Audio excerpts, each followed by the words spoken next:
Salama daholo io androany isika dia ny vaovao mampalahelo indray no tanterana amintsika ato anatin'ity video ity.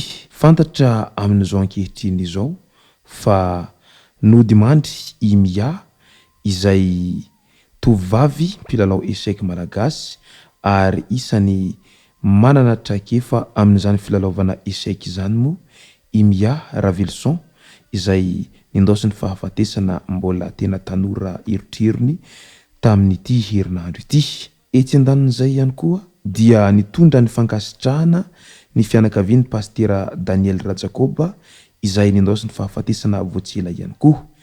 Io no fakafakaina amintsika ato anatin'ity video ity ka manasa antsika rehetra anaraka an'ity video ity hatramin'ny farany.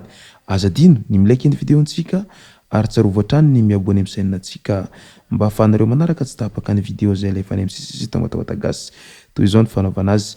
Tsy ampiandrely isika fa avy hatrany tonga dia vavany ndahoary. Nody mandry i Mia Ravelson izay tovovavy mpilalao échec malagasy tao anatin'ny fianakaviam-beny Echefil eto Madagasikara ny tenany.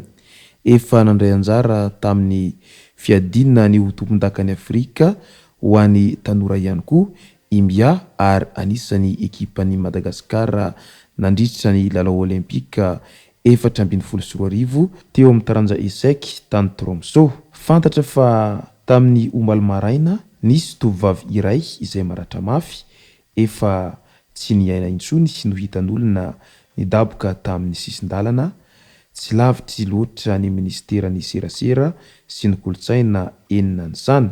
Tratra ny lozan'ny fifamoivoizana izy ary heverina ho nandositra ny fiara na moto izay nandona azy raha ny fijerin'ny dokotera sy ny polisy ka teo no nahafantarana fa ity mpilalao échec malagasy izay isan'ny kalaza vao 12 taona monja eo maty izay nandosiny fahafatesana noho n'izay loza nahazo azy izay. Ka noho izany dia mirary finoana feno ho an'ny fianakavian'ny Mia Ravelson izay avy ety Ambohatagasy enganeka handriam-piadanana ny maty ary manao antsoavo ihany koa ho an'ny izay navanin-doza mba ho tonga hitolo tena any amin'ny mpitandron'ny filaminana satria ny mandatsakain'olona izany dia zavatra isan'ny tena goavana fa tsy zavatra moramora kory sanatria satria ny aina moa iaraha-manana ary samia mandray andraikitra avy amin'izay fahadisoana izay nataony izay fa tsy tsara ny mandositra tahaka an'izany satria na hoela na hoaingana tsy maintsy hipotra foana ny marina ka aleo mbola dian'izao dia mandeha amin'ny tolotena eny amin'ny mpitandron'ny filaminana mba hisiny raharam-pihavanana. Etsy andanin'izay moa ny fianakavian'ny pastera Daniel Rajakoba izay nitondra ny teny fankasitrahany. Finaritra izay fianakavian'ny tompoko lahy pastera Rajakoba Daniel noho ny fanotronanareo tamin'ny fahalasan'ny havanay. Eo anatrehan'izany dia maneho ny fisaorana sy ny fankasitrahana feno anareo rehetra havana tapaka namana tamin'ny teny fampiononana asa sy fankaherezana nataonareo sy ny fiaraha-miory taminay.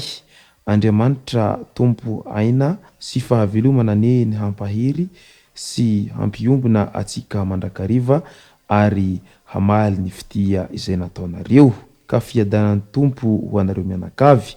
Io no teny fisaorana izay avy tamin'ny fianakavian'ny pastera Daniel Rajakoba raha nitondra ny teny fankasitrahana izay izy ireo. Eo amin'ny resaky ny jeune entrepreneur indray tamin'ny taona 2024 ity i Ranja Ranevozanany izay nahazo ny lauréat du trophée de jeune entrepreneur 2024 no sady tale général ny Foodmark dia milaza mazava tsara fa zava-dehibe ny fananana fitiavana ilay sehatra iasana eo amin'ny resaka fandraharahana.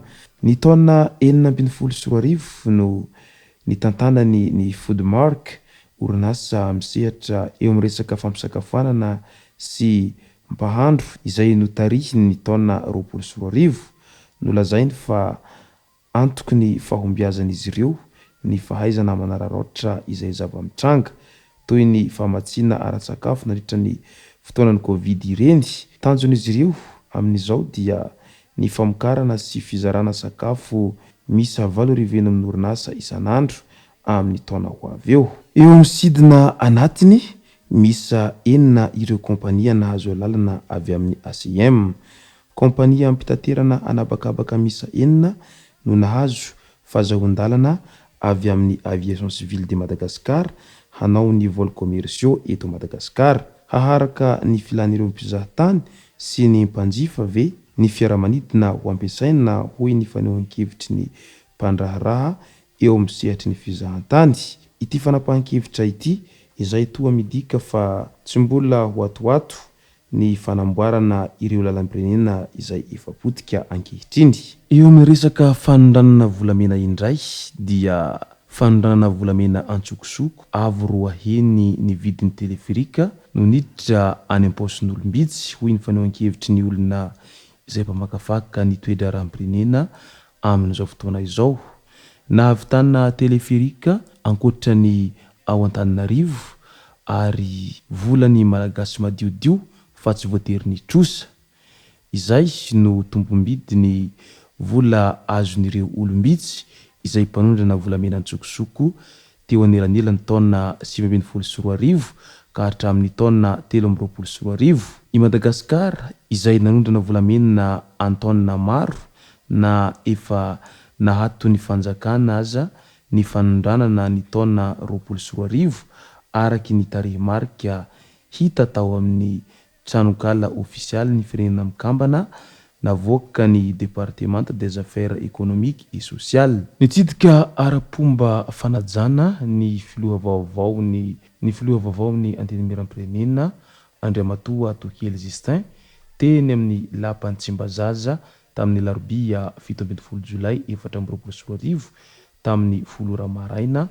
Ireo mpikambana eo anivon'ny bureau synady na ny syndicat national des administrateurs civils. Nataon'izy ireo moa izay fitsidiana izay ho mariky ny fiarah-miasa sy ny firahalahina eo amin'ny samby administrateur civil izay satria raha tsy ahivina i Tokely Justin dia administrateur civil ihany ny tenany efa hatramin'ny ela ary izao mbola lany filohan'ny antenimiram-pirenena izao taoriny nahalany azy hosonim-bavam-bahoaka tany amin'iny distrikany Sambava iny ka matoky sy manantena ireo rehetra namany amin'ny izay adidy lehibe ary mankadiry miandry azy zay fa handeha hantsakany sy andavany ary ahavita be moa izy amin'izay adidy rehetra izay. Izay moa no masaka azona roso tao anatin'ity video ity tomboko lasy tomboko vavy misaotra antsika rehetra nanaraka an'ity video ity hatramin'ny farany. Aza dino ny milike ny video antsika ary tsarovo hatrany ny miabone amin'ny chaîne antsika mba ahafahanareo manaraka tsy tapaka ny video zay lefa any amin'ny sesy sy tomatamatasy. Tomboko lasy tomboko vavy mankasitraka dia mirary soa.